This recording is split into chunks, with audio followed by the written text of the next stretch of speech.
வணக்க மக்களே, நாம இந்த ஆரோக்கியமான பதிவில் நமக்கு ஏற்படக்கூடிய தலைவலியை எந்தெந்த உணவுப் பொருட்கள் சாப்பிட்றதுல நம்ம குணப்படுத்திக்கலாம், நமக்கு தலைவலி ஏற்படாமல் முன்னாடியே தடுக்கிறதுக்கு என்னென்ன உணவுப் பொருட்கள் நம்ம சாப்பிடணும் அப்படின்றத பற்றி தான் பார்க்க போகிறோம். தலைவலியினுடைய காரணமாக எந்த ஒரு பெரிய தீங்கும் நமக்கு ஏற்படுவதில்லை. இருந்தாலும் சில நேரங்களில் வாதம், பிரெயின் டியூமர் அப்படின்னு சொல்லக்கூடிய மூளைக்கட்டி போன்ற தீவிர உடல்நிலை கோளாறுகளினுடைய அறிகுறிகளாக இந்த தலைவலி உங்களுக்கு இருக்கும். தலைவலியை நிர்வகிக்கிறதுக்கு பல எளிய வழிமுறைகள் இருக்குது. நம்ம சாப்பிடக்கூடிய உணவுகளை நன்றாக எடுத்துக்கொள்வது, யோகா பயிற்சி செய்கிறது, உடற்பயிற்சி செய்கிறது, தூக்கம் சரியான நேரத்தில் உறங்குவது, சரியான நேரங்கள் ஒரு 8 மணி நேரம் பரிந்துரைக்கப்பட்ட உறக்கங்களில் நமக்கு இருக்கிறது. இது போன்றவற்றை எளிய முறைகளில் நம்ம தலைவலியை போக்கிடலாம். அந்த வகையில் நம்ம எளிய முறைகளில் தலைவலியை போக்குறதுக்கு என்னென்ன உணவுகளை சாப்பிடணும் அப்படின்றத பற்றி தெரிஞ்சுக்குவோம். அதை பற்றி பார்க்கறதுக்கு முன்னாடி இந்த வீடியோக்கு மட்டும் ஒரு லைக் கொடுத்துட்டு இந்த தகவலை உங்களுக்கு தெரிஞ்சவங்களுக்கும் ஷேர் பண்ணிடுங்க. இது போன்ற அப்டேட்ஸ்களை தொடர்ந்து பார்க்கறதுக்கு நம்மளுடைய ஹெல்த் நியூஸ் தமிழ் சேனலை சப்ஸ்கிரைப் பண்ணி வச்சுக்கோங்க. பக்கத்தில் இருக்கக்கூடிய பெல் பட்டனையும் கிளிக் பண்ணி ஆல் அப்படின்ற ஆப்ஷனையும் மறக்காமல் செட் பண்ணி வச்சுக்கிட்டீங்க அப்படின்னா நான் போடக்கூடிய எல்லா அப்டேட்ஸும் உங்களுக்கு நோட்டிஃபிகேஷன் அடிக்கடி சேரும். சரி வாங்க மக்களே, இப்போ வீடியோக்குள்ள போயிடலாம். தலைவலி தீர்வதற்கு வாழைப்பழத்தை நீங்க எடுத்துக்கலாம். மிகவும் விரைவாக மற்றும் எளிதில் கிடைக்கக்கூடிய ஒரு தீர்வு என்னன்னா வாழைப்பழம் நீங்க சாப்பிட்றது தான் உங்களுடைய தலைவலிக்கு ஒரு தீர்வாக இருக்கும். வாழைப்பழத்தில் பொட்டாசியம், மெக்னீசியம் போன்றவை அதிகம் இருக்கு. இதனால உங்களுடைய உடலினுடைய எலக்ட்ரோலைட்டினுடைய அளவு சமநிலையில் வைக்கப்பட்டு ரத்த குழாய்கள் தளர்த்தப்பட்டு தலைவலி குறைய ஆரம்பிக்கும். ஸோ இது உங்களுடைய ஸ்ட்ரெஸ், டென்ஷன் எல்லாத்தையுமே ரிலீஃப் பண்ணக்கூடியது இந்த மெக்னீசியம் சத்து. ஸோ இதனால கண்டிப்பாக உங்களுக்கு உடனடி தீர்வாக தலைவலியை குறைக்கிறதுக்கு வாழைப்பழம் செயல்படும். குறைந்த அளவு காஃபியை நீங்க எடுத்துக்கலாம். தலைவலிக்கு ஒரு தீர்வாக இருக்கும். தலைவலிக்கான தீர்வு காஃபி அப்படின்றது குழப்பமான ஒரு விவாதத்தை உண்டாக்கும். பல பேர் டீ காஃபி குடிக்கலாம்னு சொல்லுவாங்க, பல பேர் டீ காஃபி குடிக்க கூடாதுன்னு சொல்லுவாங்க. சிலருக்கு காஃபி பருவத்தில் தலைவலியிலிருந்து நிவாரணம் கிடைக்கும். ஆனால் ஒரு சிலருக்கு காஃபி குடிக்கிறதால தலைவலி அதிகமாகிடுன்னு சொல்லுவாங்க. ஸோ இப்போ மிக குறைந்த அளவு அல்லது உங்களுக்கு போதுமான மிதமான அளவு நீங்கள் காஃபி பருகுவதால் இரத்த குழாயினுடைய அளவு குறைஞ்சி தலைவலியிலிருந்து உங்களுக்கு நிவாரணம் பெறுவதற்கு உதவிகரமாக இருக்கும் அப்படின்றத மருத்துவ ஆய்வுகளில் குறிப்பிடுறாங்க. நீங்கள் அளவுக்கு அதிகமாக டீ காஃபிகளை எடுத்துக்கும் பொழுது தான் அது உங்களுக்கு தலைவலியை ஏற்படுத்தும்.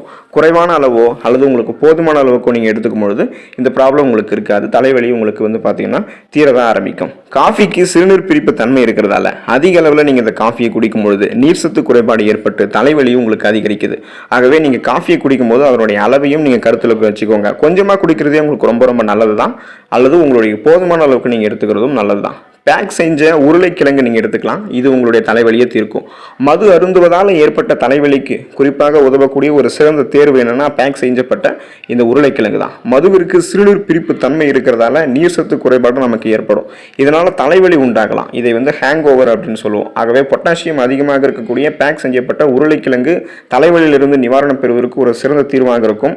மது பழக்கத்தை ஒருபோதும் நாங்கள் பரிந்துரைக்கிறது கிடையாது. ஒருவேளை நீங்கள் மது அருந்துவதால் உங்களுக்கு அந்த தலைவலி ஏற்பட்டு இருக்கு அப்படின்னா நீங்க இந்த பேக் செஞ்சப்பட்ட உருளைக்கிழங்கு எடுத்துக்கலாம். பசலை கீரையை தலைவலியை போக்குவதற்கு நீங்க எடுத்துக்கலாம். மெக்னீசியம் சத்தினுடைய மிகப்பெரிய ஆதாரமாக விளங்கக்கூடியது இந்த பசலை கீரை. ஒற்றை தலைவலியை இது போக்குறதுல ஒரு சிறந்த தீர்வளிக்கும். மெக்னீசியம் சத்து இதில் இருக்கும். இந்த பசலை கீரையில இது ஒற்றை தலைவலியை போக்கக்கூடிய தன்மை கொண்டு இருக்கிறதாக பல ஆய்வுகளில் குறிப்பிடுறாங்க. உங்களுடைய தலையே உடைக்கக்கூடிய அளவுக்கு உங்களுக்கு தலைவலி இருக்கும் போதும் ஒரு கப் வேக வைத்த பசலை கீரையை நீங்க உட்கொள்வதால விரைவில் அந்த வலி உங்களுக்கு குணமாகும். ஆலிவ் விதைகளை நீங்க கண்டிப்பா உங்களுடைய தலைவலியை குணப்படுத்துறதுக்கு எடுத்துக்கலாம். ஆலிவ் விதைகள் ஒமேகா 3 சத்தினுடைய மிகப்பெரிய ஆதாரமாக விளங்குகிறது. தலைவலியை போக்குறதுக்கு ஆலிவ் விதைகள் பொதுவாக பயன்பாட்டில் இருந்துட்டு இருக்கு. குறிப்பாக ஒற்றை தலைவலி தொடர்பான வலிகளை நீங்க குறைக்கணும்னா ஆலிவ் விதைகளை எடுத்துக்கலாம். பெரும்பாலான தலைவலிகள் அலர்ச்சி காரணமாக தான் ஏற்பட்டதால உணவுல ஒமேகா 3 கொழுப்பு அமிலம் அதிகமாக எடுத்துக்கொள்வதால இந்த தலைவலியை நம்ம எளிதாக கட்டுப்படுத்துறதுக்கு முடியும். ஸோ நாளடைவில் உங்களுக்கு தலைவலி ப்ராப்ளம் வராமலும் நீங்க ஆரோக்கியமாக இருக்கலாம். அதுக்கு நீங்க ஆலிவ் விதைகளை எடுத்துக்கணும். குறைந்த கொழுப்பு கொண்ட பால் நீங்க எடுத்துக்கொள்ளும் போது தலைவலி உங்களுக்கு கியூர் ஆகும். தலைவலியை குறைப்பதற்கான சிறந்த உணவுகளில் ஒன்றாக கருதப்படுவது குறைந்த கொழுப்பு நிறைந்திருக்கக்கூடிய பால்.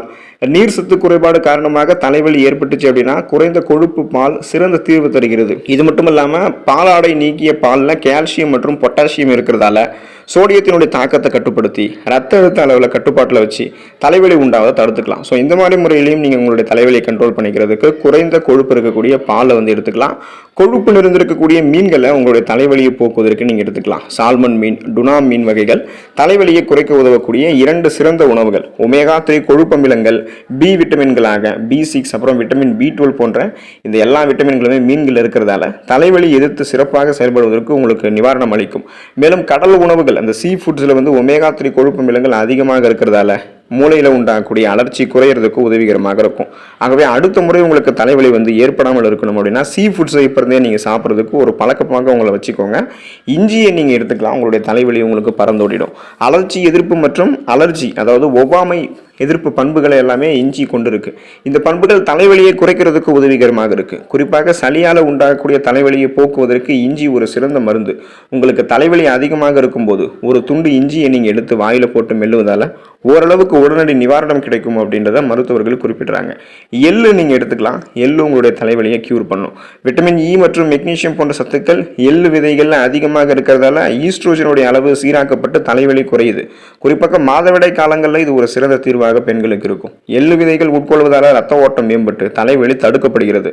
எள்ளை வந்து நீங்கள் சேலட்டாகவும் எடுத்துக்கலாம், சூப்பாகவும் எடுத்துக்கலாம், சாண்ட்விச் போன்ற உணவுகள்லாம் எள்ளு விதைகளை தூவி அப்பப்போ நீங்கள் சாப்பிடலாம்.